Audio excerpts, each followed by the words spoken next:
बिस्मिल्लाहिर्रहमानिर्रहीम। अस्सलामुअलैकुम स्टूडेंट्स, हमारा लेक्चर नंबर 17 आज स्टार्ट हो रहा है ऑनलाइन क्लासेस का। और जो चैप्टर आज हमने स्टार्ट करना है वो है आपका चैप्टर नंबर 11 इलेक्ट्रिसिटी का। तो इलेक्ट्रिसिटी के बारे में आपका अपने एक चैप्टर प्रीवियस क्लास 7 के अंदर डिटेल के साथ स्टडी किया होता है। उसके अंदर आपके इलेक्ट्रिसिटी की बेसिक्स डिस्कस हुई हुई हैं। और फिर उसके बाद कि इलेक्ट्रिसिटी क्या होती है, कन्वेंशनल करंट क्या होता है, फिर उसके बाद जो है वो सीरीज सर्किट क्या होता है, पैरेलल सर्किट्स क्या होते हैं, फिर उसके बाद ओम्स लॉ क्या है, फिर उसके बाद आपके पास था कि वोल्टेज करंट का कॉन्सेप्ट, और फिर उसके बाद आपके पास रेजिस्टेंस का कॉन्सेप्ट था। और फिर उसके बाद आपके पास एंड के ऊपर इलेक्ट्रिसिटी के जो सेफ्टी इक्विपमेंट्स होते हैं, डिवाइसेस होती हैं, उनको डिटेल के साथ डिस्कस किया गया था। तो वो वहाँ पर भी अपने क्लास 7 में ऑलरेडी इसको डिटेल के साथ चैप्टर को पढ़ा होता है इलेक्ट्रिसिटी को। लेकिन अब यहाँ पर हमने जो इलेक्ट्रिसिटी को जिस कॉन्टेक्स्ट के अंदर पढ़ना है, ये बिल्कुल अलग वे होगा इसको स्टडी करने का। इसमें हमने किस चीज़ के बारे में बात करनी है, इलेक्ट्रिसिटी का और मैग्नेटिज्म का आपस में क्या रिलेशन है। इलेक्ट्रिसिटी और मैग्नेटिज्म, मकनातीसी क़ुव्वत जिसको कहा जाता है, कि इलेक्ट्रिसिटी से आप मकनातीसी क़ुव्वत कैसे बना सकते हैं, और मकनातीसी क़ुव्वत के से आप इलेक्ट्रिसिटी कैसे हासिल कर सकते हैं। ये दो मेन टास्क हैं जो इस चैप्टर के अंदर हमने जिनको डिस्कस करना है। तो आज हम इसकी बेसिस को डिस्कस करेंगे कि इलेक्ट्रिसिटी और मैग्नेटिज्म का आपस में क्या रिलेशन है, और किस तरीके से इलेक्ट्रिसिटी से मैग्नेटिज्म और मैग्नेटिज्म से इलेक्ट्रिसिटी हासिल की जा सकती है। तो और फिर उसके बाद जो है वो हम नेक्स्ट लेक्चर में जो इसके मेन जनरेटर्स हैं, बाइसिकल डायनामो जनरेटर है या पावर प्लांट जनरेटर है या ऑनवर्ड इसके जनरेटर जो हैं, उनको फिर हम नेक्स्ट लेक्चर में डिटेल के साथ डिस्कस करेंगे। तो आज हमने इसकी बेसिक्स डिस्कस करनी है, और इसका रिलेशन डिस्कस करने से पहले फिर भी मैं आपको जो प्रीवियस आपका कुछ नॉलेज है उसका आपको एक रिव्यू दे देता हूँ कि इलेक्ट्रिसिटी बेसिकली क्या होती है। क्योंकि पिछली चीज़ें जब तक आपके माइंड में ना हो, उनका रिलेशन आपके माइंड में ना हो आगे इन चीज़ों के साथ, तो फिर आपके लिए नई चीज़ को स्टडी करना जब वो ज़्यादा कोई एडवांटेज वाली चीज़ नहीं होती। इलेक्ट्रिसिटी क्या होती है? इलेक्ट्रिसिटी होती है स्टडी ऑफ चार्जेस। क्योंकि मैं आपके सामने नहीं हूँ, आपने मेरी जितने वर्ड्स हैं उनको बहुत ज़्यादा अटेंटिव होकर सुनना है। इलेक्ट्रिसिटी क्या होती है? Study of charges. चार्जेस क्या होते हैं? चार्जेस आपके पास एलिमेंट्री जो चार्जेस होते हैं वो आपके पास वही प्रोटॉन और नेगेटिव चार्ज जो कि इलेक्ट्रॉन होता है। प्रोटॉन जिस पे पॉजिटिव चार्ज होता है, इलेक्ट्रॉन जिस पे नेगेटिव चार्ज होता है। ये एटम के अंदर बेसिक एलिमेंट्री पार्टिकल्स होते हैं। प्रोटॉन न्यूक्लियस के अंदर होता है, इलेक्ट्रॉन न्यूक्लियस के अराउंड रिवॉल्व कर रहा होता है। ये दोनों एटम के अंदर प्रेजेंट होते हैं। इसके अलावा और कौन से चार्जेस होते हैं हमारे पास डेली लाइफ के अंदर? कैटाइन और एनाइन। ये भी अपने साइंस के अंदर पढ़ा था क्लास 7 के अंदर, चैप्टर नंबर 6 के अंदर। आयंस की जो दो टाइप्स होती हैं, कैटाइन और एनाइन। कैटाइन कौन सा होता है? जो पॉजिटिव चार्ज होता है। एनाइन जो कि नेगेटिव चार्ज होता है। लेकिन कैटाइन कोई एलिमेंट्री पार्टिकल नहीं है, मतलब एटम का सब पार्टिकल नहीं है। एटम के अंदर जो पार्टिकल होते हैं वो वाला नहीं है, बल्कि कैटाइन क्या होता है कि जब एक एटम इलेक्ट्रॉन लूज़ कर देता है तो वो पूरा एटम जो है वो कैटाइन कहलाने लग जाता है, उसके ऊपर पॉजिटिव चार्ज आ जाता है। और जब इसी तरीके से अगर कोई एटम इलेक्ट्रॉन गेन करता है तो वो उसके ऊपर नेगेटिव चार्ज आ जाता है, तो वो एनाइन बन जाता है। जितना कोई एटम इलेक्ट्रॉन लूज़ करेगा, जितने इलेक्ट्रॉन लूज़ करेगा उतना उस पर पॉजिटिव चार्ज आएगा। जितने इलेक्ट्रॉन वो गेन करेगा उतना किसी एटम के ऊपर नेगेटिव चार्ज आएगा। कि लेट सपोज अगर कोई एटम 3 इलेक्ट्रॉन लूज़ करता है तो उसके ऊपर 3+ चार्ज आ जाएगा। 2 इलेक्ट्रॉन अगर वो लूज़ करता है तो उस पर 2 नेगेटिव आ जाएगा। और अगर कोई एटम 2 इलेक्ट्रॉन गेन करता है तो उस पर 2 नेगेटिव आ जाएगा, और अगर कोई एटम 1 इलेक्ट्रॉन गेन करता है तो उस पर 1 नेगेटिव चार्ज आएगा।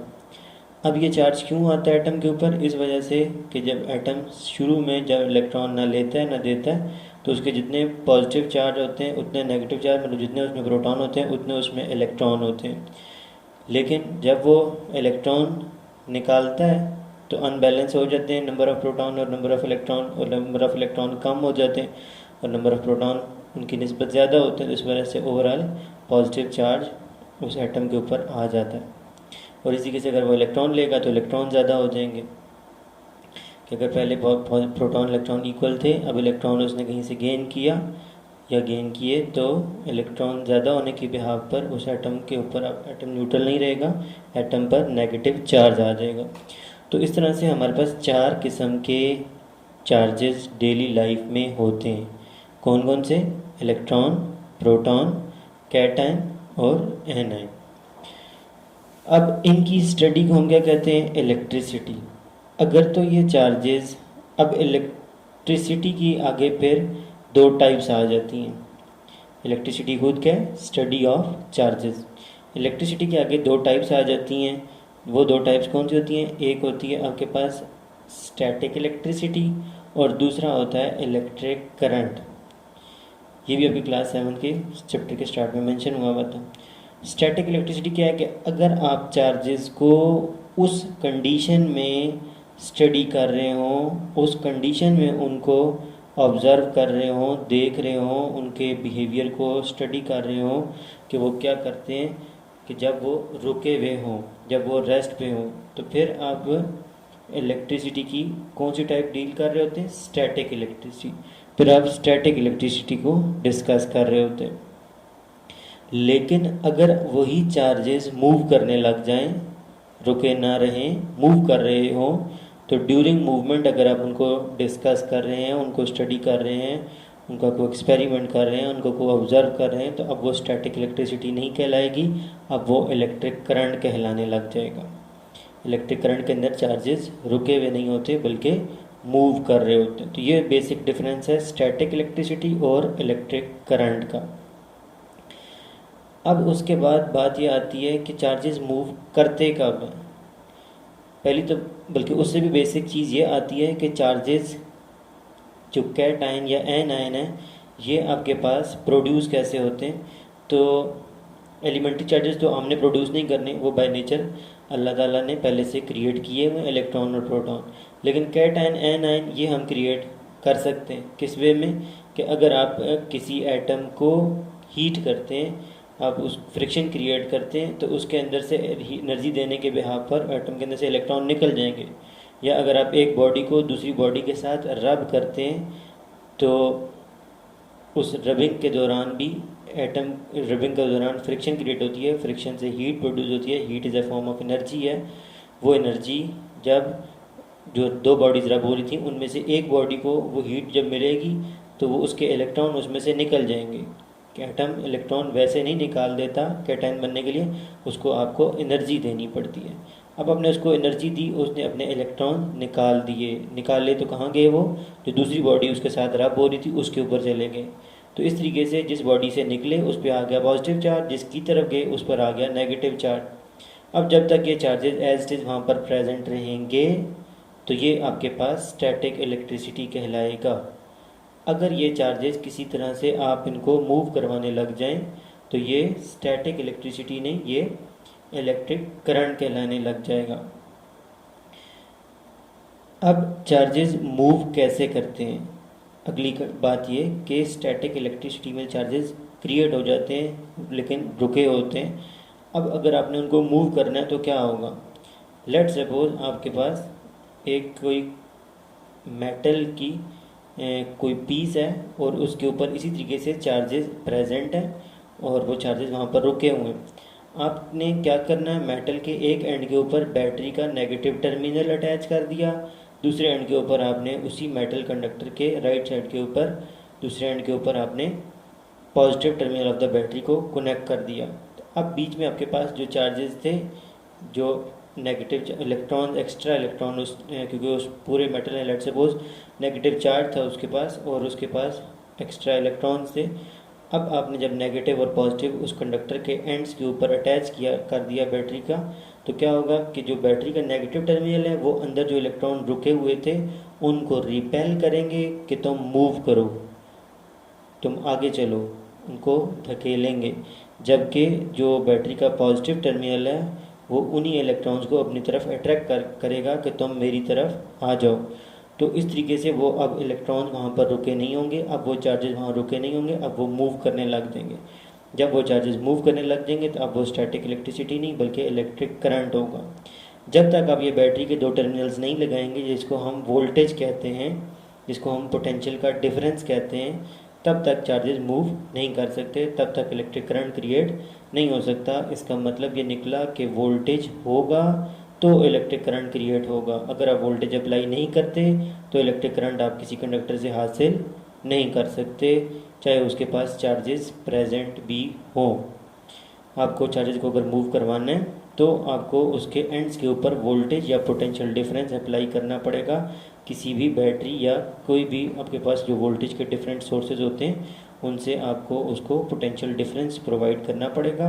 पोटेंशियल डिफरेंस इलेक्ट्रिक करंट को जनरेट करवाएगा, मतलब चार्जेस को मूव करवाएगा। तो अब हम अपने टॉपिक के ऊपर आ जाते हैं कि अब हमें काफ़ी हद तक समझ आ गया कि इलेक्ट्रिक करंट क्या होता है। चार्जेस की मूवमेंट के बिहाव पर जो करंट क्रिएट हो जाता है उसको हम इलेक्ट्रिक करंट कहते हैं। अब इस इलेक्ट्रिक करंट, अब यहाँ पर जो वर्ड इलेक्ट्रिसिटी यूज़ हो रहा है इसके अंदर आप वैसे को बताया कि इलेक्ट्रिसिटी की दो टाइप्स हैं, स्टैटिक इलेक्ट्रिसिटी और इलेक्ट्रिक करंट। लेकिन यहाँ पर हम क्योंकि स्टैटिक इलेक्ट्रिसिटी के बारे में पिछले चैप्टर में क्लास 7 के अंदर डिस्कस कर चुके थे तो कुछ ना कुछ, तो अब यहाँ पर जितना भी आपके पास इलेक्ट्रिसिटी का भी अगर वर्ड कहीं यूज़ होता है तो उससे मुराद इलेक्ट्रिक करंट ही होगा, तो उससे मुराद स्टैटिक इलेक्ट्रिसिटी नहीं होगी। तो आपने पूरे चैप्टर में ये बात ध्यान में रखनी है कि इलेक्ट्रिसिटी का मतलब यहाँ पर इलेक्ट्रिक करंट लिया जा रहा होगा। तो इस चैप्टर में आपको क्या बात बताइए है कि इस चैप्टर के अंदर क्या डिफरेंस है कि पिछले चैप्टर जो क्लास 7 में हमने पढ़ा था वहाँ पे सर्किट्स वगैरह की डिस्कशन थी, बेसिक डिस्कशन थी, ओम लॉ वगैरह, इस तरह वोल्टेज क्या होता है, करंट क्या होता है, लेकिन फिर उसमें कुछ मीटर्स भी थे, एम मीटर, वोल्ट मीटर, सब कुछ बहुत अच्छी डिटेल का मेंशन हुआ था चैप्टर। अब हमने आगे डिस्कशन को कंटिन्यू करना है और देखना है कि इलेक्ट्रिसिटी का मैग्नेटिज्म के साथ क्या ताल्लुक है, मकनातीसी क़ुव्वत के साथ उसका क्या ताल्लुक है। तो हम बुक से देखते जाते हैं इस चीज़ को कि बुक वाला क्या हमें समझाना चाहता है कि बिजली से मकनातीसी क़ुव्वत कैसे वो क्रिएट करते हैं और मकनातीसी क़ुव्वत से, मैग्नेट से इलेक्ट्रिसिटी कैसे क्रिएट की जाती है। तो although electricity and magnetism were well known for centuries, but Hans Christian Ørsted, a Danish scientist, in 1820 discovered a connection between them। कि इलेक्ट्रिसिटी के बारे में अलग से बात सदियों से हो रही थी, मैग्नेटिज्म में के बारे में अलग से बात सदियों से हो रही थी, लेकिन ये साइंटिस्ट था जिसने इन दोनों का आपस में ताल्लुक़ जो है उसको डिस्कवर किया। इनका आपस में जो कनेक्शन था उसको इसने 1820 के अंदर डिस्कस किया, एग्जैक्टली आज से 200 साल पहले। He observed that current flowing through a coil of wire produce a magnetic field around it। इसने क्या ऑब्ज़र्व किया, क्या कनेक्शन इसको नज़र आया, इसने ये ऑब्ज़र्व किया कि जब भी किसी वायर के, कॉइल ऑफ वायर कहते हैं जब कोई वायर सर्कल की फॉर्म में गोल हो जाती है, उसको कॉइल ऑफ वायर कहते हैं। तो इसने ऑब्ज़र्व किया कि जब भी कोई कॉइल ऑफ वायर होती है जिसके अंदर से करंट फ्लो कर रहा होता है तो उसी कॉइल के सराउंडिंग के अंदर, उस वायर की सराउंडिंग में मैग्नेटिक फील्ड आ जाती है। मैग्नेटिक फील्ड क्या होती है, जो मैग्नेट के अंदर से फोर्स निकल रही होती है जो दूसरे मैग्नेट को अट्रैक्ट या रिपेल करती है, जो हमें आंखों से नज़र नहीं आती, उसको मैग्नेटिक फील्ड कहते हैं। वो असल में तो मैग्नेट से निकलती है।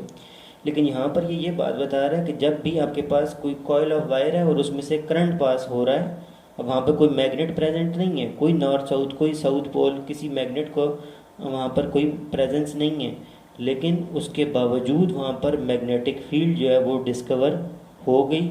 वहाँ पर मैग्नेटिक फील्ड प्रेजेंट होती है, ये बात इसको पता चल गई। In this way he prove that a magnetic field, तो इसने फिर इससे बात निकाल ली कि a magnetic field can be produced by an electric current. तो इस तरीके से हम इलेक्ट्रिक करंट को इस्तेमाल करते हुए मैग्नेटिज्म मतलब मैग्नेट का जो काम है वो हम ले सकते हैं, मैग्नेटिक फील्ड क्रिएट कर सकते हैं। तो ये काम इसको समझ आ गया कि इलेक्ट्रिसिटी से हम मैग्नेटिज्म हासिल कर सकते हैं। उसके 11 साल के बाद 1831 के अंदर एक ब्रिटिश साइंटिस्ट था Michael Faraday, he discovered that reverse of this phenomena. Reverse का क्या मतलब हुआ कि उसने तो ये समझा था ना कि इलेक्ट्रिसिटी से मैग्नेटिज्म क्रिएट होती है, इलेक्ट्रिसिटी से मकनातीसी क़ुव्वत क्रिएट होती है कि अगर आपके पास मैग्नेट नहीं भी है तो आप बिजली को इस्तेमाल करते हुए इलेक्ट्रिसिटी को इलेक्ट्रिक करंट को इस्तेमाल करते हुए मैग्नेट का काम ले सकते हैं। तो इसका रिवर्स जो है वो माइकल फैराडे ने क्या डिस्कवर किया, उसने ये डिस्कवर किया कि अगर आपके पास इलेक्ट्रिसिटी नहीं है, आपके पास मैग्नेट है, तो आप मैग्नेट से इलेक्ट्रिसिटी भी प्रोड्यूस कर सकते हैं। तो ये दो चीज़ें थीं जिनकी बुनियाद के ऊपर, जिनकी बेसिस के ऊपर आज पूरी इलेक्ट्रोमैग्नेटिज्म खड़ी हुई है। घरों के पंखे चलते हैं, घरों की मोटरें चलती हैं, जूसर मशीन की मोटर चलती है, ड्रिल मशीन चलती है, सारी जितनी मोटर्स हैं सब के सब जो हैं वो इन्हीं प्रिंसिपल के ऊपर काम करते हैं। इसके अलावा ट्रांसफार्मर हैं, गली मोहल्ले के अंदर हर जगह लगे हुए हैं, आपके मोबाइल के चार्जर में लगे हुए हैं, आपके लैपटॉप के चार्जर में लगे हुए हैं, आपके इसके अलावा बाकी जो आपके स्पीकर के अंदर जो है वो कॉइल्स यूज़ होती हैं। इसके अलावा आपके पास जो है वो रेडियो फ्रीक्वेंसीज जनरेट होती हैं, मोबाइल के सिग्नल्स आते हैं, मोबाइल के सिग्नल्स जाते हैं टावर्स के ऊपर। ये सब पूरी फाउंडेशन जो है ये सारी की सारी इलेक्ट्रोमैग्नेटिज्म के ऊपर चलती है। इलेक्ट्रोमैग्नेटिज्म क्या है? इलेक्ट्रिसिटी और मैग्नेटिज्म का जो आपस में रिलेशन है, क्योंकि गुज़श्ता कई सदियों से इनका अलग अलग तज़किरा तो बहुत ज़्यादा होता रहता था कि इलेक्ट्रिसिटी कैसे हासिल होगी, लीमू से होगी, आलू से होगी, प्याज से होगी, माल्टे से होगी, किस किस से होगी, अलग अलग सब चीज़ें डिस्कस होती थी, सूरज से हासिल होगी। लेकिन इलेक्ट्रिसिटी का और मैग्नेटिज्म भी अपनी जगह पर अलग तौर पर जो है वो डिटेल के साथ उसको डिस्कस किया जाता था। लेकिन इन दो साइंटिस्ट ने क्या किया कि इलेक्ट्रिसिटी और मैग्नेटिज्म का आपस में ताल्लुक़ डिस्कवर किया। पहले जो है वो ओर्स्टेड ने डिस्कवर किया, उसने ये बताया कि आप इलेक्ट्रिसिटी से मैग्नेटिज्म हासिल कर सकते हैं, अगर आपके पास मैग्नेट नहीं है तो आप बिजली से मैग्नेट वाला काम ले सकते हैं। और इसका रिवर्स फिर सोचना शुरू कर दिया बाद में माइकल फैराडे ने कि अगर आपके पास मैग्नेट हो, इलेक्ट्रिसिटी ना हो, तो क्या हम मैग्नेट से इलेक्ट्रिसिटी भी हासिल कर सकते हैं? तो उसको भी पता चल गया जी हाँ जी, मैग्नेट से इलेक्ट्रिसिटी भी हासिल हो सकती है। अब कैसे होती है ये तो भी हमने डिटेल इसकी देखनी है। तो होप सो आप मेरे साथ होंगे और इस चीज़ को इंटरेस्टिंग वे में देख रहे होंगे कि ये सब कुछ कैसे इनको पता चला। ही ऑब्जर्व दैट, अब किसकी बात हो रही है? फैराडे की, कि एक उसने ऑब्जर्वेशन की थी। ये आपको ऑब्जर्वेशन आपने नोट डाउन करनी है, आपको ये याद होनी चाहिए, आपको ये पता होनी चाहिए। ये ऑब्जर्वेशन थी ओर्स्टेड की कि उसने बताया था इलेक्ट्रिसिटी से मैग्नेटिज्म कैसे हासिल होती है।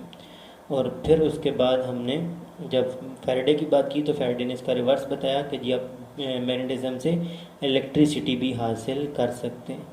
तो उसने फैराडे ने क्या ऑब्जर्व किया? He observe that when a loop of wire भी उसी को कहते हैं, कॉइल ऑफ वायर को, कि अगर आपके पास एक वायर रेक्टेंगुलर फॉर्म में बंद हुई हो या सर्कल की फॉर्म में बंद हुई हो, उसको लूप ऑफ वायर या कॉइल ऑफ वायर कहते हैं। तो उसने कहा कि जब आपके पास एक मैग्नेट हो और एक आपके पास कोई सिंपल तार हो, उसमें कोई करंट शरंट ना हो, कुछ भी ना हो, जस्ट आपके पास एक सादी तार है मेटल की बनी हुई और आपके पास एक मैग्नेट है। तो उसने कहा जब भी आप इस मैग्नेट के करीब उस कॉइल ऑफ वायर को लेकर जाएंगे, मैग्नेट आपके हाथ में और दूसरे हाथ में राइट हैंड में आपके पास मैग्नेट है, लेफ्ट हैंड में आपके पास वो सर्कल हुई हुई कॉइल है, तार है। तो आप जैसे ही कॉइल को मैग्नेट की तरफ लेकर जाएंगे या कॉइल की तरफ मैग्नेट को लेकर जाएंगे, तो आपके पास उस वायर के अंदर करंट आने लग जाएगा, इलेक्ट्रिक करंट उसमें प्रोड्यूस होने लग जाएगा। तो इस तरीके से मैग्नेट से आप इलेक्ट्रिसिटी हासिल करने लग जाएंगे। He observed that when a loop of wire was moved quickly between the two opposite poles of magnet, कि जब आप मैग्नेट के जो दो पोल होते हैं नॉर्थ और साउथ, उसके इन बिटवीन जो है, मतलब एक मैग्नेट का नॉर्थ पोल लेफ्ट पर रख दें और एक साउथ पोल राइट पर रख दें, मतलब दो मैग्नेट यूज़ कर लें और उनके दरमियान में आप जो है वो किसी लूप ऑफ वायर को, सादी सी तार को आप क्विकली चलाने लग जाएं, तो उसमें करंट आ जाएगा, उस वायर में इलेक्ट्रिक करंट प्रोड्यूस हो जाएगा। दिस फैसिनेटिंग डिस्कवरी, ये इतनी खुशनुमा डिस्कवरी जो हमारे सामने आई, इसने पूरी जो है ना वर्ल्ड को मैजिक वर्ल्ड में कन्वर्ट कर दिया। ये उसके बाद से ये जो हमारे हाथ जो के अंदर इतनी सारी डिवाइसेस हैं, मशीनें हैं, ये सारी की सारी इसी डिस्कवरी के बाद से आने लग गई। कि पहले हाथ से कपड़े धोए जाते थे, अब वॉशिंग मशीन के अंदर रखे जाते हैं और सब कुछ जो है वो वहीं पे धुलते हैं, वहीं पे जो है वो ड्राई होते हैं और सब कुछ जो है वो ऑटोमेटिक हो रहा है। तो ये उसकी बेसिस या फाउंडेशन जो है वो ये दो प्रिंसिपल हैं जिनमें आप इलेक्ट्रिसिटी से मैग्नेटिज्म और मैग्नेटिज्म से इलेक्ट्रिसिटी क्रिएट करते हैं। Today it is hard to imagine a life without electricity. This chapter discusses the ways to generate electricity from traditional fuels and some other sources of energy, the working of power station and problems involved in generating electricity के इसके अंदर हमने मुख्तलिफ़ किस्म के ज़राए देखने हैं जहाँ से हम इलेक्ट्रिसिटी हासिल कर सकते हैं। उसमें से एक क्या है, हाउ इलेक्ट्रिसिटी इज़ प्रोड्यूस। अब हम इसके ऊपर अगर हम बात करें तो क्या है, no fans, computer, refrigerator and other electrical appliance in our home can be run without electricity. आप बाज़ार से सब कुछ ख़रीद के लें, बिजली से चलने वाली मशीनें लें, लेकिन घर के अंदर आपके पास अगर इलेक्ट्रिसिटी नहीं है तो कोई एक भी चीज़ आप चला नहीं सकते। Electricity can be generated from, अब इलेक्ट्रिसिटी आपके पास जहाँ से आएगी तो लाजमत है कहीं ना कहीं जनरेट होगी, ज़मीन से तो नहीं निकलती। Electricity can be generated from many different sources by different methods. Electricity को आप मुख्तलिफ सोर्सेज से हासिल कर सकते हैं। फॉर एग्ज़ाम्पल कौन कौन से वो सोर्सेज हैं, अगर हम माइंड अपना यूज़ करें तो एक है ड्राई सेल, जो घड़ी का सेल होता है, उससे हमें क्या मिल रही होती है, इलेक्ट्रिसिटी।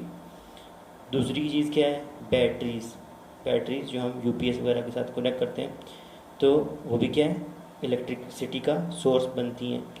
तो ये मुख्तलिफ सोर्सेज हैं। इसके अलावा भी काफ़ी सारे सोर्सेज हैं जहाँ से हम इलेक्ट्रिसिटी हासिल करते हैं। अब हर सोर्स के अंदर से, जिस सोर्स से भी हम इलेक्ट्रिसिटी हासिल कर रहे हैं, वहाँ पर पहले कोई ना कोई और फॉर्म ऑफ एनर्जी प्रेजेंट होगी जो कन्वर्ट हो जाएगी इलेक्ट्रिकल एनर्जी में, क्योंकि एनर्जी खुद से हम क्रिएट नहीं कर सकते। ये law of conservation of energy है कि आप एनर्जी को एक फॉर्म से दूसरी फॉर्म में कन्वर्ट कर सकते हैं, आप एनर्जी को क्रिएट नहीं कर सकते। तो जहाँ से भी आप किसी भी सोर्स से अगर इलेक्ट्रिसिटी हासिल कर रहे हैं तो पहले वहाँ पर किसी और फॉर्म में एनर्जी होगी। फॉर एग्जांपल अगर हम ड्राई सेल या बैटरीज की बात करें तो वहाँ पर पहले से केमिकल एनर्जी होती है, उसके अंदर एक केमिकल पड़ा होता है और वो फिर केमिकल रिएक्शन होता है, तो वो केमिकल एनर्जी कन्वर्ट हो जाती है इलेक्ट्रिकल एनर्जी में, और फिर आप उससे बल्ब चलाते हैं, घड़ी चलाते हैं, बहुत सारी और चीज़ें चलाते हैं। इसके अलावा आपके पास और कौन सा सोर्स है, फॉर एग्जांपल सोलर सेल, और बहुत सारे सोर्सेज हैं जिनको हमने आगे जाके, विंड पावर स्टेशन है, बहुत सारे हैं जिनको हमने आगे डिटेल के साथ अभी स्टडी करना है। तो लेकिन ये कि आपके पास कोई ना कोई सोर्स होना चाहिए जहाँ से आप इलेक्ट्रिसिटी हासिल करें और फिर जो है वो आप उससे अपनी डिवाइसेस चला सकते हैं। अब जो डिवाइसेस भी हम डेली लाइफ में इस्तेमाल करते हैं, ये बात भी आपके माइंड में होनी चाहिए कि हमें इलेक्ट्रिसिटी का बजाते खुद कोई फ़ायदा नहीं है। इलेक्ट्रिसिटी बजाते खुद हमें कोई फ़ायदा नहीं देती, बल्कि उल्टा हमें नुकसान पहुंचा सकती है, हमें ख़तरा होता है उससे, हमें उससे बचना होता है। हमें बहुत सारे उससे जो है वो नुकसान हम ऑलरेडी उठा चुके होते हैं। तो अगर किसी को नहीं यकीन आता तो वो अपनी दोनों उंगलियां जो है वो किसी भी सॉकेट के अंदर देकर बटन को ऑन करके चेक कर सकता है।